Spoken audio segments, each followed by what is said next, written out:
If you don't like living with family, you can leave, my mom said.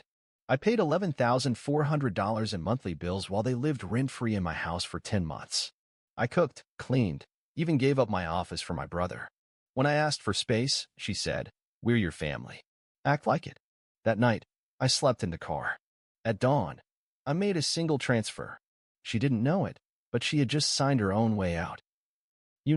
If you don't like living with family, you can leave, my mom said, arms crossed, as if she were delivering divine wisdom instead of a dismissal.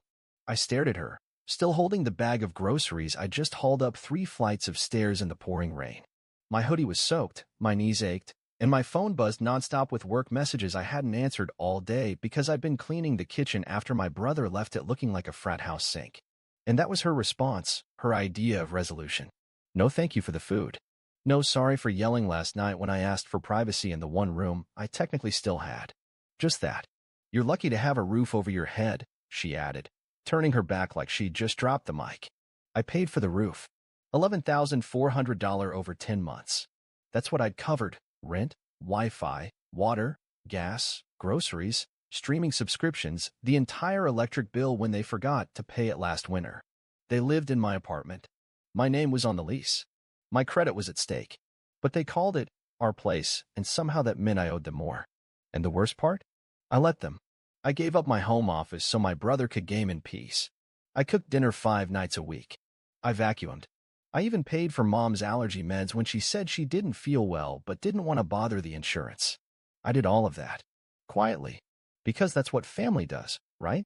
But the moment I asked for space, just 1 hour a night where I could close my door and not hear TikTok videos blaring through the wall, she hit me with it. We're your family. Act like it. That night, I didn't go to bed. I didn't even go back inside. I slept in my car. My feet froze against the floor mat, and the backseat dug into my spine like a metal ribcage. I lay there under an old moving blanket and stared at the ceiling, wondering how I'd become the villain in my own apartment.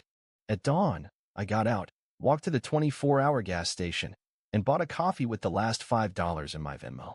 Then I made a single bank transfer. It was quiet. Just a few taps. One confirmation code. She didn't know it yet, but she had just signed her own way out. They moved in 10 months ago, just for a little while. That was the phrase Mom used, in that guilty sweet voice she pulled out when she needed a favor. Just until your dad's surgery clears. Just until your brother finishes the semester. I agreed. Stupidly, I agreed. The lease was in my name. I had the master bedroom. I'd worked 5 years in finance to afford this space, and it finally felt like my own. I had an office with a window, a mattress that didn't sink, a kitchen where the knives were always sharp. But within 2 weeks of their arrival, the apartment stopped being mine. Dad took the recliner. Permanently. Left a dent in it the shape of his disappointment. The TV was always on. Mom took over the pantry. Suddenly, there were religious magnets on my fridge and sticky notes on my food. Don't touch Mom's yogurt. As if I was the guest. My brother, Jason, took my office. Literally. Bro, I need a place to study. Finals are killing me, he said, already dragging in his monitor before I answered. He was 23. Taking online classes. Failing 2 of them. I asked if he could keep it down after 10 p.m. because I had early meetings. His response? It's not just your place, man. Chill. By the 3rd month, I was cooking every meal because nobody else likes frozen stuff. I was paying all the bills because we're still waiting on Dad's disability check. I was scrubbing the bathroom that I shared with a guy who thought soap just magically disappeared. And somehow, they still acted like they were doing me a favor. Like I should be grateful for the company. Then came the first humiliation. It was a Tuesday. I was running late for a Zoom call, couldn't find my charger. Jason had taken it, again, and when I knocked on my old office door to ask for it back, he didn't even pause his game. Bro, I told you, don't knock like that. You're freaking out my squad. I stood there, stunned. In my own apartment. Asking for my own charger. Mom popped her head out of the kitchen and said, "Sweetheart, just let him focus. He's under a lot of pressure." I was under pressure. I was working 12-hour shifts to cover 4 people's lives. But no one saw that. Then came Facebook. A picture showed up one night, tagged by my aunt. A family barbecue. My living room. My grill. Dad smiling with a beer, Jason with his arm around a girl I'd never met. Mom had captioned it. Family is everything. Nothing more sacred than being under one roof together. I wasn't in the photo. I was in my room, on a deadline, editing someone else's budget report for the third time. No invite. No heads up. No plate saved. The comments rolled in. So happy you're all together again. Your boys look so grown up. What a beautiful home. Mom replied to one. We're blessed. It's ours, but it feels like heaven. Ours. That was the last straw for me. But not for them. Because that's when they started really testing me. Jason began using my Uber account. I only found out when I got a $92 charge for a 2 a.m. ride. He denied it, until I showed him the receipt with his drop-off address. Then he said, you make 6 figures. You're really counting pennies now.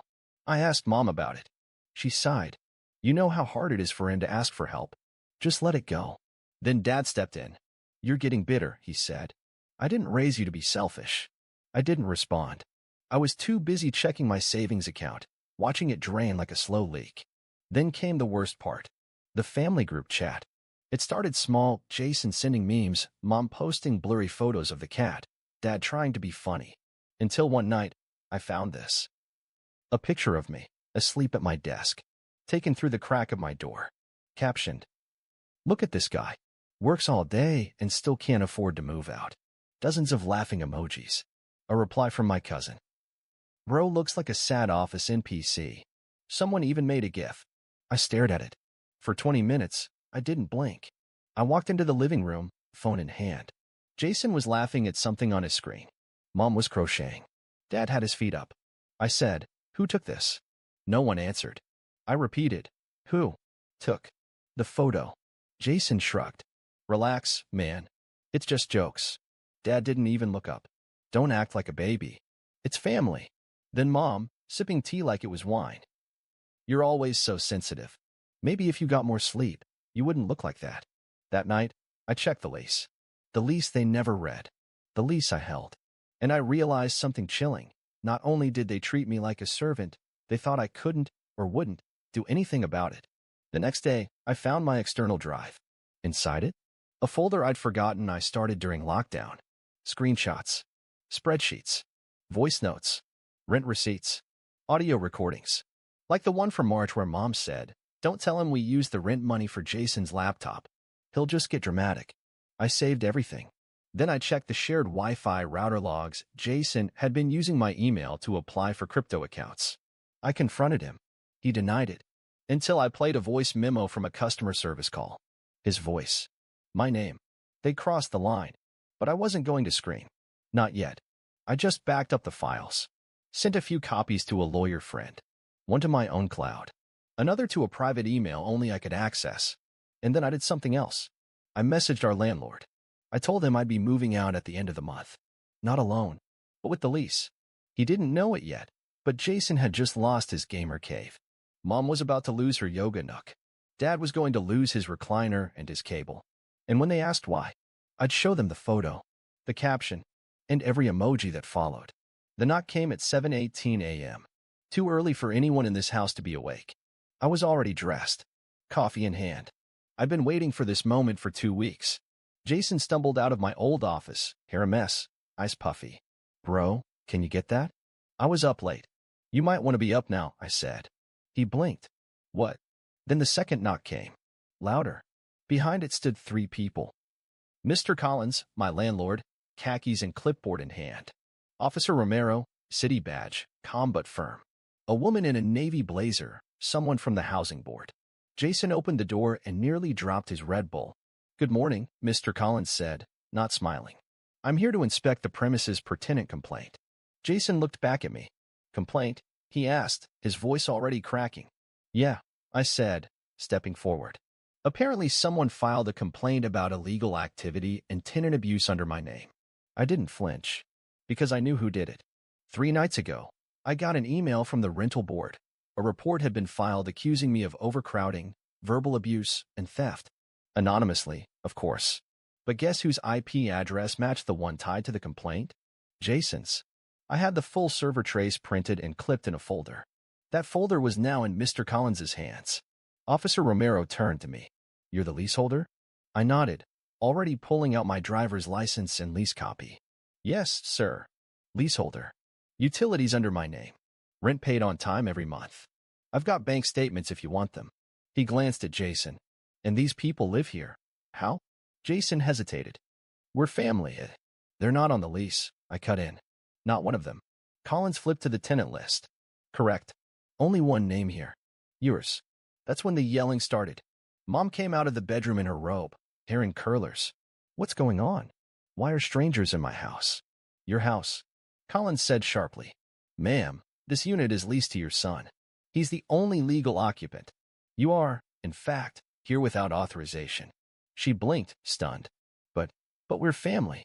Officer Romero pulled out a notepad. Ma'am, do you have any documentation? Mail addressed here? Lease addendum? Anything? Dad emerged next, shirtless, frowning like someone had just ruined his Sunday golf. You can't just barge into our home. It's not your home, I said quietly. It's mine. Or at least, it was. Then I looked at Jason. I know you filed the complaint, I said. His face twisted. I didn't. I pulled out the printout and handed it to the housing board rep. Trace data. Matched your device. Same time you borrowed my charger. Again. Officer Romero skimmed it, nodded once, then turned to Collins. Well, this is clear enough. Mr. Collins folded his clipboard. They have 48 hours, he said, to pack and leave, or I file for formal eviction. And this visit goes into the report either way. That's when it hit them. Jason went pale.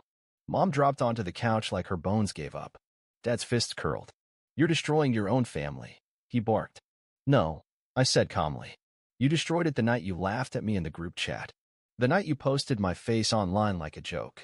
The night you told me to leave if I didn't like it here. I stepped toward the door. Good news. I left. Then I held up a second folder. But not before pulling every financial record, every chat, every audio. Like this one. I tapped my phone. Dad's voice crackled from the speaker. Let's just drain him. He makes good money. He owes us. We raised him. Mom's voice followed. Don't tell him about the laptop or the crypto stuff. He gets dramatic. Jason lunged, trying to grab the phone. Officer Romero stepped between us. I suggest you calm down, sir. And then, the final blow. Mr. Collins looked up from his clipboard. Since they're not listed, and since the lease expires next month, you've asked for non-renewal? I nodded. He turned to the rest, which means none of you have legal right to return. After 48 hours, the locks will be changed. Jason whispered, You're bluffing. I opened my wallet. Pulled out the receipt from the locksmith I scheduled for Friday. Try me. They said nothing.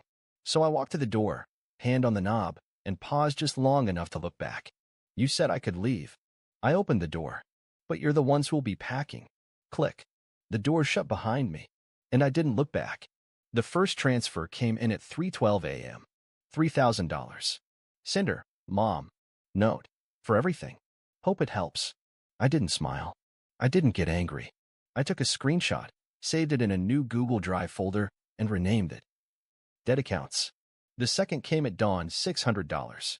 From my brother. I didn't know it hurt you this much. The third? Silent. $2,000. No message. Just a number. Like everything Dad ever gave when words wouldn't come. Altogether, $5,600. After $114,000 in covered bills, rent, groceries, internet, and damage control. This wasn't repayment. This was a buyback offer. A last-minute bid to rent my forgiveness. 2 days before that, I finished the final document. A 14-page financial breakdown titled 10 Months of Loyalty, 1 Invoice. Clean. Sharp. Cold. Page by page. Rent, $65,000. Utilities, $8,200. Groceries, delivery, household items, $10,600. Medical expenses, Mom's prescriptions, $5,000. Jason's electronics, rides, subscriptions, $6,400. Lost bonuses, sick days, therapy from burnout, $18,800. Total, $114,000. The final line. Repaid by family, $0. And right under it. Funds received post-eviction, $5,600, emotionally irrelevant. I attached it to 3 emails. To Mom, via her old Gmail. To Jason, Telegram message. To Dad, iCloud inbox I still had access to. 3 minutes later, Mom called. I blocked her. Then I got to work. Every account, unlinked. Auto payments canceled. Streaming services, wiped clean. The Netflix she couldn't live without? Gone. The family plan phone line Dad never paid for? Deactivated. I opened a new savings account. Named it Emergency Fund, me only. Changed passwords. Upgraded firewalls. No more for convenience. No more just until payday. No more loopholes for guilt. I set my phone wallpaper to black text on white. The last time I paid for peace, it cost $114,000. Never again. A few days later, Mom found a workaround. She messaged me from her sister's account, like a teenager hiding behind the neighbor's Wi-Fi. We didn't mean to hurt you. Please don't throw your family away. Jason feels terrible. Your father's ashamed. You always wanted distance. We didn't think you meant this. I didn't reply with words. I replied with one file. Paperclip lease termination sign.pdf. Signed by the landlord. Stamped. Dated the day they were told to leave for good. At the bottom, I'd handwritten. This ends our legal, financial, and emotional contract. Goodbye. I hit send. There were no more messages after that. Not from Jason. Not after I revoked his access to my PayPal, where he'd been secretly linking his Fortnite subscriptions for months. Yes, I knew. I waited. Then I cut him off with one click. Before I deleted the thread, I forwarded all 3 transfers, that apology money to a youth housing charity. All $5,600. The donation message read, "Let someone else start where I had to end." Silence followed. But it wasn't the old kind. Not the awkward, angry silence of a house too small for 4 egos and 1 pay stub. This was mine. Real silence. I drank coffee on my balcony, hearing nothing but traffic and birds. No yelling through walls. No gamer screams. No footsteps pacing outside my door. My space. My lease. My lock. My end. My beginning. I opened Google Drive, right-clicked the old folder with all their photos, messages, bills, family, archived, and clicked Move to Trash. The confirmation pop-up asked, "Are you sure you want to delete this folder?" I didn't hesitate. I was already gone. They always said I was the good one. Quiet. Responsible. Reliable. The one who answered messages, paid bills, bought groceries, remembered birthdays. The one who forgave again and again and again. I thought that made me strong. Turns out, it just made me useful. Useful is not love. It took me 10 months and $114,000 to realize that being needed isn't the same as being valued. That loyalty without boundaries is servitude. That kindness, when expected, becomes a leash. They didn't ask, "Are you okay?" They asked, "What else can you give?" And I gave. My money. My office. My sanity. My silence. Until the day I didn't. People think explosions are loud. But sometimes, the most powerful break is quiet. Not a scream. Not a slam door. Just a decision that never turns around. No revenge post. No public dragging. No messages sent in all caps. Just one transfer. One lease termination. One signed PDF. And then nothing. Not out of cruelty, but out of clarity. I kept thinking back to that night. The night I slept in my car, because they made my home feel like a hotel lobby I wasn't welcome in. Mom's voice echoing. "If you don't like living with family, you can leave." She didn't say it as a suggestion. She said it as a dare. So I took the dare and raised her with silence. Now I wake up and don't check my phone. I drink my coffee while it's still hot. My shoes are where I left them. My groceries last all week. My name isn't the one they use in jokes anymore. Because it's not in their mouths. It's not in their group chats. It's not theirs anymore. I thought helping meant loving. But they thought helping meant knowing. And maybe my biggest mistake wasn't the money. It was not saying no the first time they called me ungrateful. Not walking away when they laughed behind my back in the family chat. Not ending it when Jason used my PayPal like his personal playground. But that's the thing about survival. It teaches you to hold on longer than you should. Even to people who only call you family when you're paying. I'm done holding on. I'm not heartless. I'm healed. I opened the last app that still had their names in it, the family group chat. Dad hadn't messaged in weeks. Jason left the group after the eviction. Mom was still there. Still typing. I hovered over the chat. Pressed. Leave group. Confirm? Yes. The screen blinked. Then nothing. And it felt like peace. Not loud. Not dramatic. Just mine.